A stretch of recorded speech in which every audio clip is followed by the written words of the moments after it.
Tuturuan ko po kayo ng orasyon para ang inyong karelasyon ay manumbalik muli ang pagmamahalan sa inyo. Proven po ito mga bossing, basta't ikaw ay may 100% na paniniwala sa mga ganitong mga pamamaraan mga bossing. Ito pa mga bossing ko ang ating baso.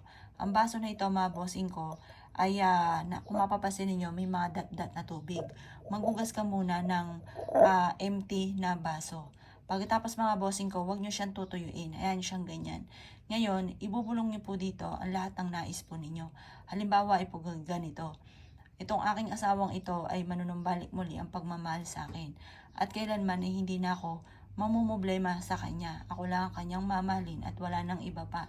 Sabihin ang kanyang pangalan ng 7 beses. At paulit-ulitin na sabihin ang lahat ng inyo pong ninanais sa inyong karelasyon. At pagkatapos niyan mga bossing ko, ibilad ito sa sinag ng araw hanggang alas 8 lang ng umaga. Gawin niyo po ito ng 7 beses din sa loob ng isang linggo. Gawin niyo po ito at simulan niyo ito ng Tuesday or Friday.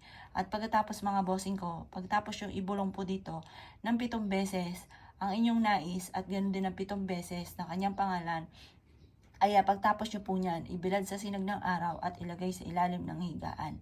Mapapansin nyo po mga bossing ko kung ang inyong karelasyon ay nanlalamig na sa inyo, manunumbalik muli ang kanyang pagmamahal. Basta mga bossing ko, lagi nyo sasabihin ng 7 beses ang inyong nais at ang 7 beses din po ng pangalan ng inyong karelasyon. Subok na po ito, kaya ako ikinaniniwala at nais nyo po itong gawin. Huwag ka na po magpatumpik-tumpik pa. Gawin nyo po ito tuwing Tuesday or Friday. Ngayon, sisimulan niyo siya ng Tuesday or Friday at 7 araw na nasunod-sunod na walang stop. Kapag po ikay nakapaklaw ng isang araw, uulit ka muli sa simula.